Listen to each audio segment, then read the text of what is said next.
Selamat sore para teman-temanku yang baik dimanapun teman-teman berada pada sore yang indah ini. Pada sore yang indah ini, saya akan berbagi mengenai kisah hidup Santo Paus Leo yang ke-45. Paus Leo kira-kira lahir pada tahun 400 di Italia. Dia terpilih menjadi paus.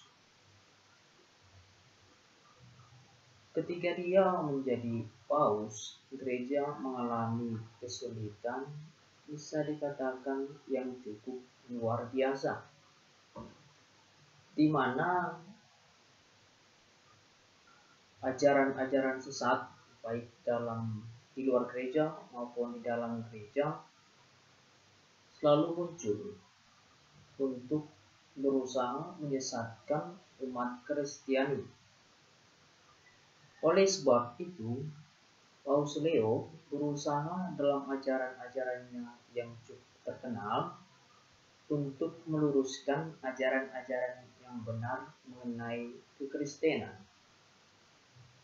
Oleh sebab itu, Paus Leo merupakan paus yang rendah hati dan berbelas kasih kepada setiap orang. Paus Leo mengandalkan paus pertama.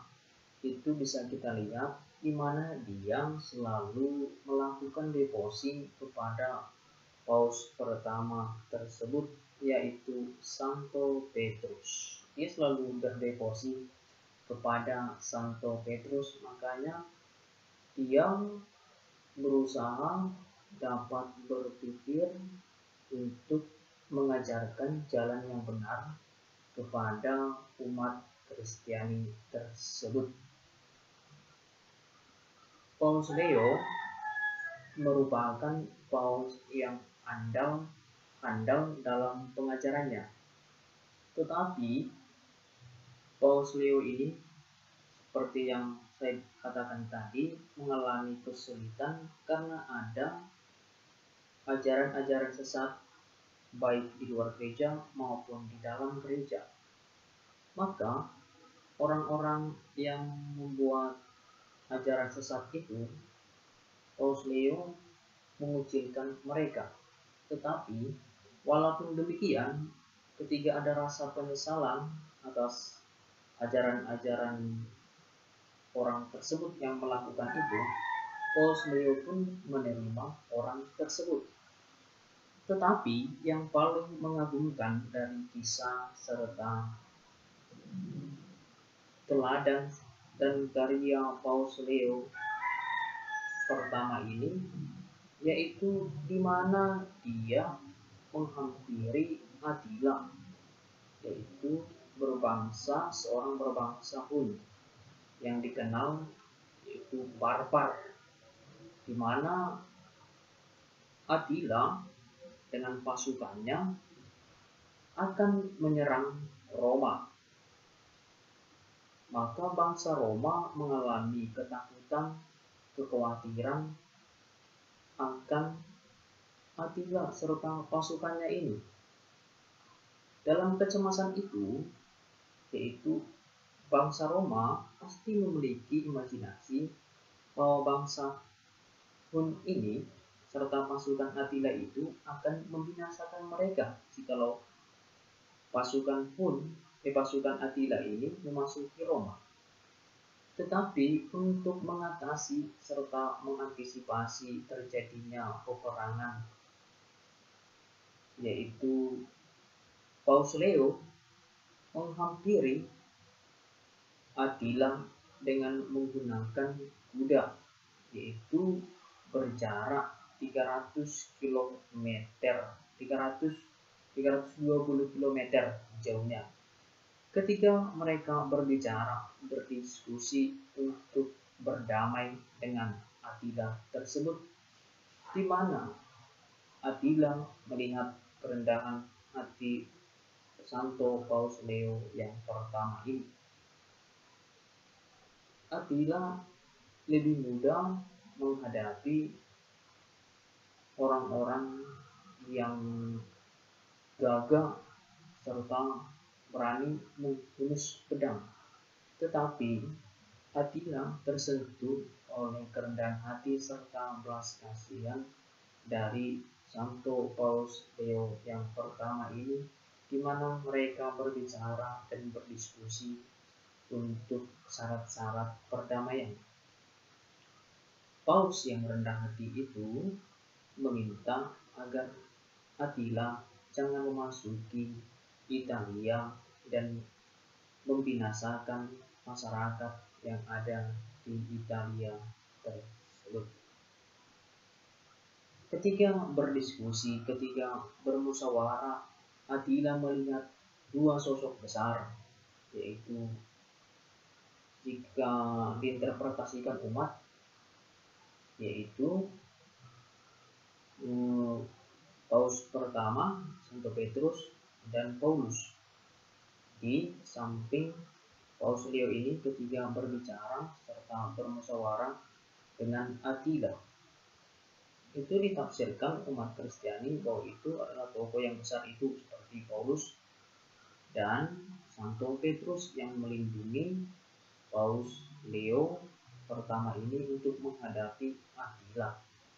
Maka keberanian Paus Leo ini membuat Italia aman dari serangan bangsa barbar tersebut, yaitu bangsa Hun. Saudara dan saudariku yang baik dimanapun kita berada, kita sebagai umat Kristiani yang meyakini Kristus Yesus sebagai Tuhan adalah harus meneladani Tuhan itu, meneladani Yesus Kristus itu membawa cinta kasih dan kerendahan hati serta membawa perdamaian dimanapun kita berada. Agar hidup kita penuh dengan damai, terlebih dahulu kita mengenal Sang Juru Selamat itu, Sang Mesias itu, agar dia tinggal di dalam sangkar suci kita yang paling dalam, dan dia yang menggerakkan hati kita, menggerakkan pikiran serta tindakan kita, serta cara hidup kita sehari-hari, maka kita akan dapat membawa damai dimanapun kita berada, baik di dalam keluarga, di tempat kita bekerja, karena orang yang merasakan Yesus Kristus itu di dalam doanya, di dalam kehidupan sehari-harinya, akan mencintai damai karena dia telah mengalami damai di dalam batinnya yang terdalam, seperti yang dilakukan oleh Paus Leo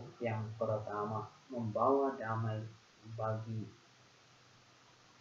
orang-orang yang ada di Italia, yaitu dengan mengunjungi Attila dan melakukan persyaratan-persyaratan serta musyawarah untuk damai, karena damai merupakan harapan kita semua. Karena orang yang memiliki Kristus di dalam hatinya tidak menyukai peperangan, yaitu mengorbankan manusia yang tidak bersalah dengan mati. Hal itulah barangkali sebagai pengikut Kristus yang harus kita teladani, tidak mau melihat orang menderita dalam peperangan, mati tanpa bersalah karena kejahatan serta kebarbaran orang-orang yang tidak mengenal belas kasihan. Oleh sebab itu, kita diajak sebagai pengikut Kristus untuk menciptakan damai dimanapun kita bereksistensi, agar kehidupan di dunia ini semakin indah dan kehidupan di dunia ini semakin layak dihuni oleh manusia yang ada di dalamnya. Oke, sekian dan terima kasih. Amin.